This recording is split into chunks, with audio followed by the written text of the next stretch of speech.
he knows I'm only joking. Yeah, interestingly, Martins and Ramon, the only non-French in the top 20. They're both Belgian, so very, very much a French or French-speaking championship. This but this race truly international, the biggest one in the world, and we're under starters' orders. We are under starters' orders, but going back to what you said about Belgians and the French, only we've had in the last there's been 28 French victories, 22 in the last 23 years since 1992. The other two were Belgian, Gerald Delapine in 93 and Steve Ramon in 2011. So the rest of the world, as it were, have their work cut out this weekend. There is the number 11 of Nicolas Cailly, former motocross Grand Prix rider, and ever present again this weekend. Finished 5th in 2015, did Cailly. Yeah, can't start his bike. Oh. Can you imagine all the preparation that's gone into this, and they are on the line and it won't fire up. Getting ready to go then, and here we are. We are firing down the beach then. It will be a much shorter run down into the first corner, we believe, or will it be? It still seems a pretty long way as the riders tear down the straight into the first corner here. One of the riders to look out for, Milko Podozek. That might be him leading the way as they disappear through that first corner. A rider going down very, very precariously there as well. And you'll see that other riders try to avoid him if they can. Look at that. Couldn't quite see who that was. This is only the first 600 we've released. We've got the next 600. And already looked through the first corner. And this is the problem when everybody has to start so close together. It's much shorter. There's a second wave of riders there getting ready to go. But down the straight, you see how long it is from the first corner right the way down in towards the final turn. But we are well on the way now. But who is it that's leading the way? Yeah, this is something, of course. That's Suzuki there. I wonder if that's Ramon in second position. So it looks like a good start for Stephen Ramon there. And the second wave of riders arriving at turn 1, and there's already a bottleneck. How do you pick your way for that? A 30-second delay as well. And as you say, they've already caught up with the tail enders there. Still jammed way back. Here is the final corner coming under the start-finish. Well, the finish. So 32, Podozek. Yep. So the controversial finish. Oh, we've got a man down coming out of the final turn there. And it was Ramon, I think, that was just behind him in second position. Yes, it was. Yep. So Podozek and there, number 32. And Steve Ramon leading the way here. So the two motocross riders just trying to make a break for it as soon as they can. Is that number 33, Romain Dumontier, in third? It might be. As soon as they get about halfway around the course, we will start to get the running orders, but as you say, no mistake at the moment about who's out in front there. Yeah, Milko Podozek. Yeah. So Podozek this weekend and this year riding. Podozek then just trying to stay on the firmer ground. That's where there's going to be less drag at the rear wheel, improving fuel efficiency. These guys will be running a scoop tyre on the back to get them through the soft stuff as the race goes on.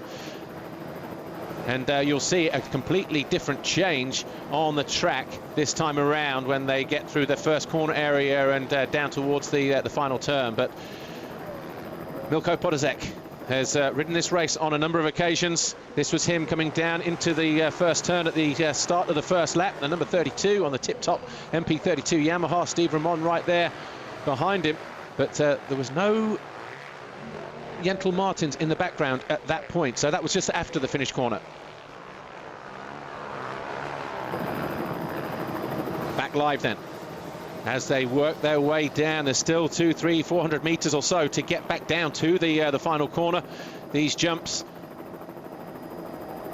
going to be nice and smooth on this first lap, but already you can see how the ground was chopping up behind as some riders just not sure whether to or which way around they're going to ride it. But you'll watch the back end on the guys of the quick guys, how the bikes are dancing around, and now this is where they've rejoined the track, so already starting to get very deep. Lots of waves, and as the race goes on, back markers and blind spots on the other side. There's riders there still not even over the first lap, look, and already being lapped by Milko Podozek, the race leader, and that's the part of the dangers there. Look, the marshals will be doing their best to tell the riders as they come through to get over to the other side of the jump to avoid the fallen riders on the downside.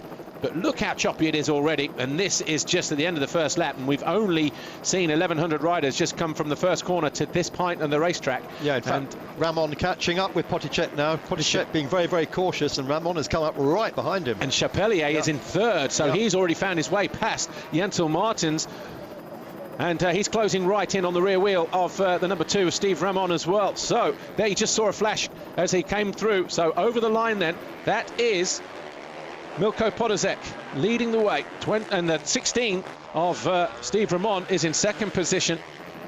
That first lap was 8.5 minutes, so considerably quicker than the quads from yesterday. Oh, how tight was that for Ramon as he swerved past the back marker. And the thing is, Mark, that the conditions are so heavy, you can't just back off like you can on tarmac because there's so much going through the handlebars. You back off and suddenly it's almost like this centrifugal effect, massive inertia that sends your whole body weight forward over the handlebars of the bike. But already having to deal with back markers here, and these two oblivious to the fact that the number 2, Camille Chapelier, is closing in fast.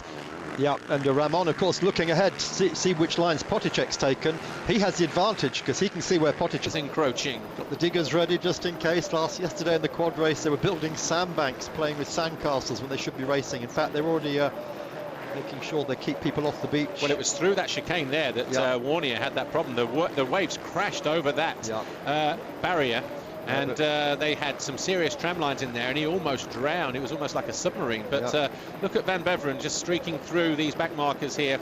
He's on a nice high line, nice and firm. Yeah, they've timed it right, haven't they, with the time? That's fine. 3.5 minutes to go. But will they give them a one-lap board, or will the flag go out? So interesting to see from this point how long it takes him to get back down the straight. Because if he is less than 3 hours, then of course they will have another lap, and it will be crunch time in terms of the fuel. But fortunately for him, he's got a 2-minute or so advantage over, what is it? No, 32 seconds. 32 seconds, yeah. 32 seconds over Axel van der Son. So he's almost got time to come in and be safe. Yeah. This depends whether van der Son and his crew are thinking the same thing. Tide a little bit higher here than elsewhere.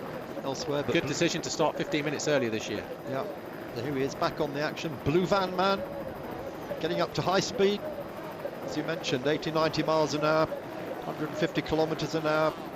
Probably a bit less today with the drag from the wet sand, but look how much quicker he is than everyone else. Yeah. And of course the danger here is, you know, when these guys are in top gear absolutely flat out, you know, that's a long time to be right on the rev limiter, and maybe the bike not, you know, able to gain more in top end power. You know, it's there screaming, and of course they can lock up at any moment. The riders will get a slight sluggish feeling where they're able to react and just whip the clutch in just to minimize that risk. But you know, these guys here, I mean, look at him just dealing through going through the back markers, up on the pegs. Best way to be, the back end over those little choppy braking bumps there. Going from high speed down to low speed, and then having to wrestle through the deep sand at this point here, back into the dunes. But 1 minute and 42 to go. He might be fortunate here that he just gets the checkered flag this time around. Otherwise, it's another 12 or 13 minute slog around. And he can't back off to wait for the flag because he's only 32 seconds ahead of Van der Sande. Exactly. So could it be the flag goes out this time, though? If it is, then Adrian van Beveren will be looking at picking up his 3rd win on about. Still got some traffic to deal with here, so just over 1 minute to go. I think we're going to get the checkered flag, actually, Mark. Yeah, looks like. I think it's going to be around about a 13 or so minute lap here. The Arrive there getting ready, telling the riders to go through there. David Hokier, the race director. But yeah, we're going to get the flag. He's not 57 seconds away from the finish line here, I would doubt very, very much. There's Jentel Martens being lapped, the former race leader there, number 20 on that Husqvarna. Number 30, sorry. So he'll see Van Beveren going through and think, wow, where did he come from? And he's still pushing hard. 40 seconds to go. Will the flag go out? Because it will be less than 3 hours if that's the case, but will they just call it a result there and then? 28 seconds.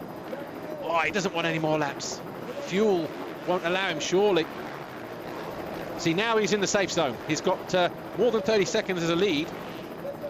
and he could park it in the final corner, but I don't think he'll need to, Mark. I think he'll be bringing this one home and dry here. 10 seconds, the flag will be going out this time around. Yeah, he's home and dry, isn't he? So Adrian van Beveren has ridden the perfect race here this weekend. He started inside the top 10. Time is up, the flag will be going out this time around. And the fans in the middle there, they know as well that he's just about to make it a three-peat here. Final corner, just has to nudge by one of the back markers. And here is Adrian van Beveren. The checkered flag should go out now. It's 3 in a row. It's 3 in a row for Adrian van Beveren. He wins it. He wins it. He's absolutely ecstatic. And the Motor Club Peckencore rider is engulfed by the press here. That is a big win for Adrian van Beveren, and that is a massive smile. He did it the hard way as well. He led a lot of laps last year, but this time around he took the win with 2 to go, and it's a 16-lap race in the end for Adrian van Beveren. And remember, coming off 3 weeks on the Dakar, on which he finished 6th. So that what a January this man is having. 25 years old from Hazebrook, which is part of Dunkirk, and wow, back-to-back wins, 3 years running. And you know, for the way that he did it, you know, he now joins Eric Cabors, actually, who was a former 5-time world motocross champion, Mr. 875. He won world championships in 125, 250 and 500.